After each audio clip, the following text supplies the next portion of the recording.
Halo, Assalamualaikum warahmatullahi wabarakatuh. Perkenalkan, saya dari mahasiswa Universitas Peradaban Bumiayu. Saya mengambil prodi Pendidikan Guru Sekolah Dasar. Pada video kali ini, saya tidak sendirian, tetapi bersama kelompok saya, dan perkenalkan, nama saya Nuki Mulyani, NIM 40218043, dan ada teman saya yang bernama Windayani, NIM 40218056.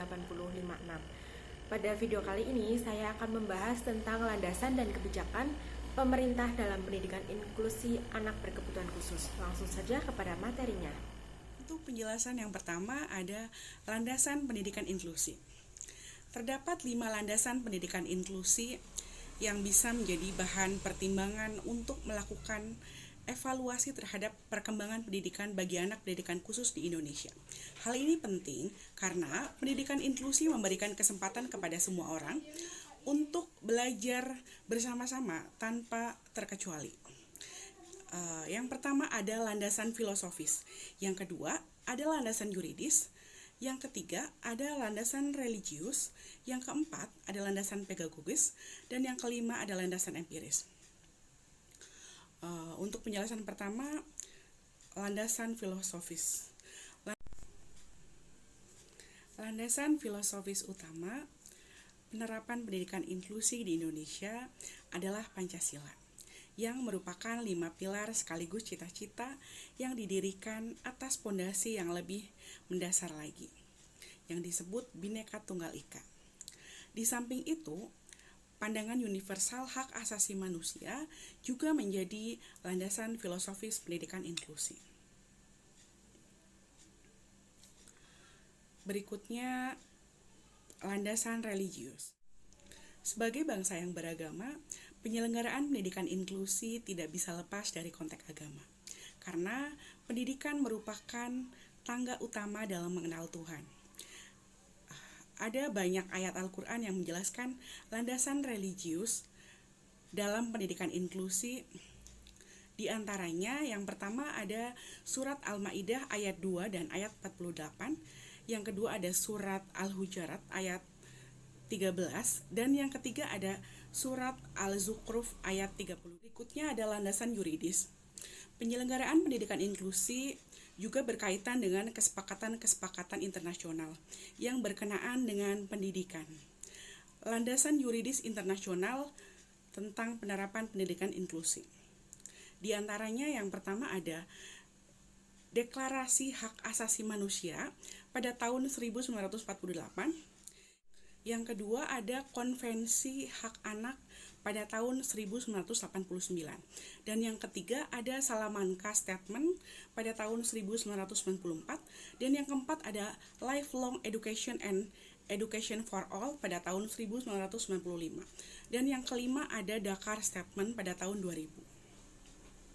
Sementara di Indonesia, penerapan pendidikan inklusi dijamin dalam Undang-Undang Nomor 20 Tahun 2003 yang isinya tentang sistem pendidikan nasional. Berikutnya ada landasan pedagogis. Berdasarkan pasal 3 Undang-Undang Nomor 20 Tahun 2003 tentang pendidikan nasional, maka melalui pendidikan peserta didik berkebutuhan khusus dibentuk menjadi warga negara yang demokratis dan bertanggung jawab, yaitu menjadi individu yang mampu menghargai perbedaan dan dapat berpartisipasi dalam masyarakat. Selanjutnya, landasan empiris. Berkaitan dengan landasan empiris, ada sebuah penelitian dari The National Academy of Science dari Amerika menjelaskan bahwa klasifikasi dan penempatan anak di sekolah, kelas, ataupun tempat khusus tidak efektif dan diskriminatif. Layanan ini merekomendasikan agar pendidikan khusus secara segregatif hanya diberikan terbatas berdasarkan hasil identifikasi yang tepat. Menurut Heller and Holtzman pada tahun 1982. Selanjutnya ada beberapa pakar yang menjelaskan bahwa sangat sulit untuk melakukan identifikasi dan penempatan anak secara tepat karena karakteristik mereka sangat heterogen. Itu disebutkan dari Becker and Welberg Yang berikutnya ada hasil analisis dari Calvert yang berisikan ada 50 tindakan penelitian Wang and Becker terhadap 11 tindakan penelitian yang menunjukkan bahwa pendidikan inklusi berdampak positif baik terhadap perkembangan akademik maupun sosial anak dan teman sebayanya. Baik, selanjutnya saya akan menjelaskan tentang konsep kebijakan pemerintah tentang pendidikan inklusi. Secara filosofis maupun legal formal, hak mendapatkan pendidikan bermutu bagi semua warga negara, termasuk para penyandang disabilitas atau difabel, telah dijamin oleh berbagai aturan perundangan di Indonesia.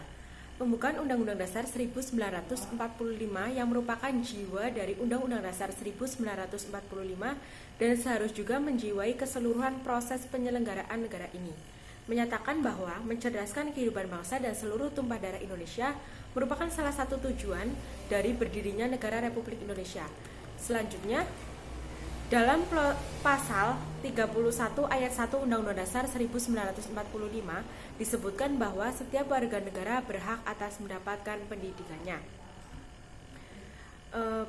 Pelaksanaan pendidikan inklusi baik di kancah internasional maupun nasional ditunjukkan oleh beberapa konsensus undang-undang. Kebijakan yang terurai dalam paparan di bawah ini, kebijakan pemerintah sebagai komitmen untuk mewujudkan penyelenggaraan pendidikan inklusi di Indonesia. Dapat ditandai dengan adanya undang-undang sebagai berikut, ada 6 poin. Poin pertama yaitu Undang-Undang Nomor 4 Tahun 1997 tentang Penyandang Anak Cacat. Dalam undang-undang ini terdapat beberapa poin penting yang ingin mempertegas dalam hal pendidikan inklusi, yaitu ada 3. Yang pertama, landasan asas dan tujuan. Pasal 2 yang berbunyi upaya peningkatan kesejahteraan sosial penyandang cacat berdasarkan Pancasila dan Undang-Undang Dasar 1945. Pasal 3, upaya bagaimana dimaksud dalam pasal 2 berdasarkan keimanan dan ketakwaan terhadap Tuhan Yang Maha Esa. Manfaat kekeluargaan, adil dan merata, keseimbangan, keserasian, keselarasan dalam perhidupan hukum, kemandirian, dan ilmu pengetahuan dan teknologi. Pasal 4, upaya sebagaimana dimaksud dalam pasal 2 yang diselenggarakan melalui pemberdaya penyandang cacat bertujuan terwujudnya kemandirian dan kesejahteraan. Pada poin 2, hak dan kewajiban, yaitu tertera pada pasal 5. Setiap penyandang cacat mempunyai hak dan kesempatan yang sama segala aspek kehidupan dan penghidupan. Pasal 6, setiap penyandang cacat berhak memperoleh pendidikan dalam semua satuan, jalur, jenis, dan jenjang pendidikan, pekerjaan dan penghidupan yang layak sesuai dengan jenis dan derajat kecacatan pendidikan dan kemampuannya. Perlakuan yang sama untuk berperan dalam pembangunan dan menikmati hasil-hasilnya. Poin ketiga, kesamaan kesempatan. Pada pasal 9 yang berbunyi setiap penyandang cacat mempunyai kesamaan kesempatan dalam segala aspek kehidupan dan penghidupan. Begitu dalam pasal 10 sampai pasal 15.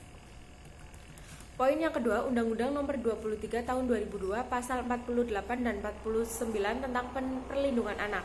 Pasal 48, pemerintah wajib menyelenggarakan pendidikan dasar minimal 9 tahun untuk belajar dan untuk semua anak. Pasal 49, negara, pemerintah, keluarga, dan orang tua wajib memberikan kesempatan yang seluas-luasnya kepada anak untuk memperoleh pendidikan. Dalam undang-undang ini pun semakin memperjelas bagaimana seorang anak mendapatkan hak yang sama baik dalam hak mendapatkan pelayanan kesejahteraan, jaminan sosial, mendapatkan perlindungan seperti yang dinyatakan dalam pasal 1 sampai 2 maupun mendapatkan pendidikan yang sesuai minat dan bakatnya seperti yang terdapat pada nomor 9.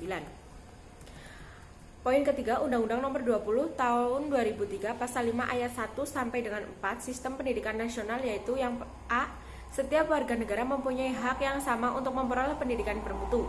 B, warga negara yang memiliki kelainan fisik, emosional, mental, intelektual, atau sosial berhak memperoleh pendidikan khusus. C, warga negara di daerah terpencil atau terbelakang serta masyarakat adat yang terpencil berhak memperoleh pendidikan layanan khusus. D, warga negara yang memiliki potensi kecerdasan dan bakat istimewa berhak memperoleh pendidikan khusus. Yang E, setiap warga negara berhak mendapatkan kesempatan meningkatkan pendidikan sepanjang hayat. Poin keempat, surat edaran Dirjen Manajemen Pendidikan Dasar dan Menengah Kemendiknas nomor 380 tahun 2003. Yang poin kelima, Permendiknas nomor 70 tahun 2009 tentang pendidikan inklusif. Poin 6, PP nomor 17 tahun 2010 pasal 127 sampai dengan 142 tentang pengolahan dan penyelenggaraan pendidikan. Kesimpulan, berdasarkan Undang-Undang Dasar 1945 pasal 31 ayat 1, Undang-Undang nomor 20 tahun 2003 tentang Sistem Pendidikan Nasional dapat disimpulkan bahwa negara memberikan jaminan sepenuhnya kepada anak. Mungkin cukup sekian materi tentang materi yang saya sampaikan. Apabila ada kurangnya, kami mohon maaf yang setulus-tulusnya. Wassalamualaikum warahmatullahi wabarakatuh.